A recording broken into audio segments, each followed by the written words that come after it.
Hey everyone, welcome to Coding Simplified, and today we'll see a new question in array. So basically here we are given a sorted array and we need to remove all the duplicates, right? So like if you see in this case, here we have array of the values 1, then 4, 4, 4, then 5, 6, then 7, 7, 8. So in this case these 4 are duplicate, then these 7s are duplicate. So we need to remove them. Now the point is the array size is fixed, right? So we cannot have just like broken the array like list, because if it was a list, so we could have like removed the element from that particular index, right? So what we need to do, that we need to basically shift all the unique element at the starting of the array. So like if you see here, that first of all the first element was 1, so we have put 1 as it is. Now it is 4, so now 4 is here, now after that 5 is here, now after that 6 is here, then 7 is here, then 8 is here, and after that we can just left element as it is, right? So basically all the unique elements will be put at the starting of the array. And what I can do, I need to basically return that how many elements I have which are unique. So in this case my answer should be 6, because I have 6 elements remaining. So if someone asks me that remove all the duplicates, it's meant what I will give, I will basically give the array and I will give the size that till this element you will get all the unique element, right? So if I get 6, it means I have 6 elements, so he can directly go from 0 to 5th index, right? So this is what we need to do, that we need to remove the duplicates from the sorted array, and this is how we need to put all these unique element at here, and then all the other elements are this side, right? So this is what we need to do. Now if my question was that give me just the number of unique element, right, and my array can be as it is, then in this case it was easy, because if it was the question that what would have done, then we would have done basically starting from at the starting my count will be 1, because my first element will always be the unique. Now what I will do, now I will start from here, my iteration will start from here to till end, and now I would check that if this element is not equal to the previous element, in this case I can increase the count, otherwise I need to increase it further, right? So now what we would done, that here 4 and 1 are not equal, so it means I can increase the count plus 1. Now this 4 I will go further, now this 4 and 4 are equal, so it means I cannot increase this count because this is not unique. So now I will again increase the my iteration point. Now again 4 and 4 are equal, so again I would not increase the count. Now this 5, now 5 and 4 are not equal, so if they are not equal, it means I can increase the count because I have got the unique element. Again I will go further, and here 6 and 5 are not equal, so it means again I can increase the count. Again I can go further, now 7 and 6 are not equal, so again I can increase the count. Now can go further, now 7 and 7 are equal, it means this is duplicate element, so I will not increase this. Now I'll go further, now 8 and 7 are not duplicate, so it means I can increase the count 1. So what we are doing, we are starting from the I equal to 1 index, first index, till the end, and we are just checking that if it is not equal to the previous one, it means I have new element, because I know this is in sorted manner, right?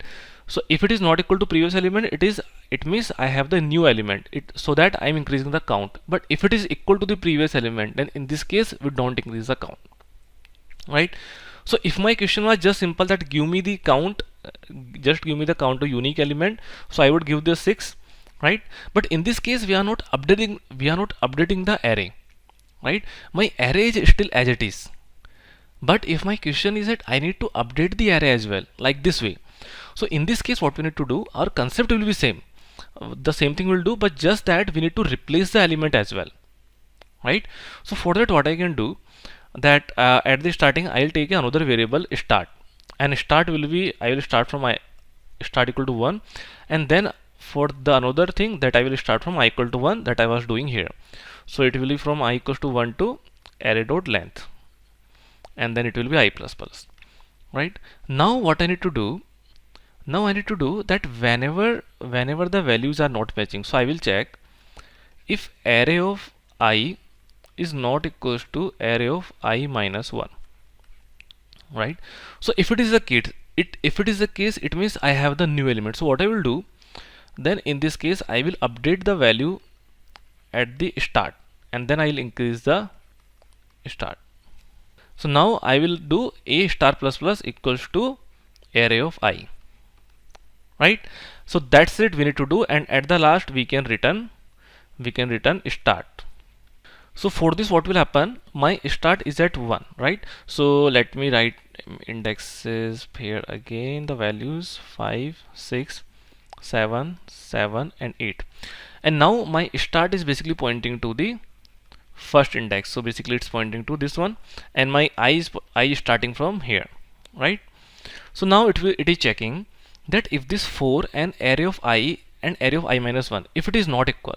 So if it is not equal, it means I can basically update this value at the start, right? So basically at the start I can put this value, and now I'll increase the start, and after that I will also be increased, right? Now I is here and start is also here. Now it will check if array of I is and array of I minus 1 is not equal. So in this case it is equal. So in this case my start will be as it is, and I will increase the I. Again it will check that I and I minus 1, if it is equal, so yes they are equal, it means I will again increase the I, but start will not increase, right? So start will only increase when I have the new element, right? So what will happen now, if you see in this case, this 5 and I minus 1 are not equal. So if it is the case, it means I'll basically put the value this 5 in the place of start. So basically what will happen, that now this 5, so this 5 value will be inserted at start. Now 5 value inserted at the start, and then I will increase the start. So my start will be here now. Now I'll go further and I'll check 6 and 5 are equal. No, they are not equal. It means now I will put the value this 6 at the point of start. So now 6 will be inserted here, and then I will increase the start. Now see 7 and 6 are not equal. It means again I need to put the value of the start here. So again I need to put this value array of I at here. So now I'll put 7 here. So after putting 7 here, so it was here, now my I will be here. Now if you see, the array of I and array of I minus 1 are equal. So if it is equal, it means we need to do anything, right? My start will be as it is, and I will increase the this one. So now if you see, my 8 array of I and array of I minus 1 is not equal. In this case I need to update this 8 at array of start, right? So basically after that my array of start was here, so now I will put 8 here, right? And once I put 8 here, then I will increase the start. So now after that there is no such element. So now if you see what is my start, if you see the index wise here, 0 1 2 3 4 5 6 7 8. So my start is at here, right? It means if you see till here, means if I return the start, which is 6, so that's a unique element I have. So here if you see that these are the unique element that I have, 1 4 5 6 7 8, right? And then at the last I can return that start, that these are the unique element present in my array, right? So what we have done in this case, the benefit is that we have got the how many unique element we have, and as well as we have removed all the duplicates, and we have put all the unique element at the starting of the array, right? So if you see, these are the starting from the array till start minus 1 index. So means if my start is 6, it means till 5th index you can get all the unique element. So this is how we can remove all the duplicates from a given sorted array. So now if you see in this case a time complexity, so time complexity, because we are iterating from all the element, if they are an element, so we need to iterate from starting to end. So it means my time complexity will be big of n.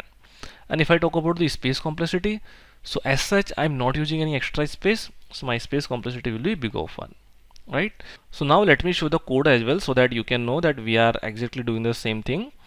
So here we have the array, and here we are calling the function get unique number length with the removing duplicates, and here I am passing the array. Now it's a negative case, that let's say if my array length is 0 or if my array length is 1. So in this case I can return array.length, right? Let's say if I have only one element, so how many unique number I have? I have only one unique number. And if I have 0 element, it means I will return 0. Now in this case I'll start with the 1, and I'll have another loop which is I equals to 1 to till end. So it will basically have the iteration from starting to the end. And now I'm checking that if array of I is not equal to array of I minus 1, then in this case I update the value of array of I into into the starting index and I increase the start, right? So this is how I'll do till the end, and after that I'll return the start, right? So this is how it will work. So that's it guys about this video, and if you have any doubts then please write in the comment section and I will try to explain that. And I will also put the source code into description section, so if you want then you can also get it from there. So that's it, and if you have liked the video then please like it and subscribe the channel for more such videos. Thank you.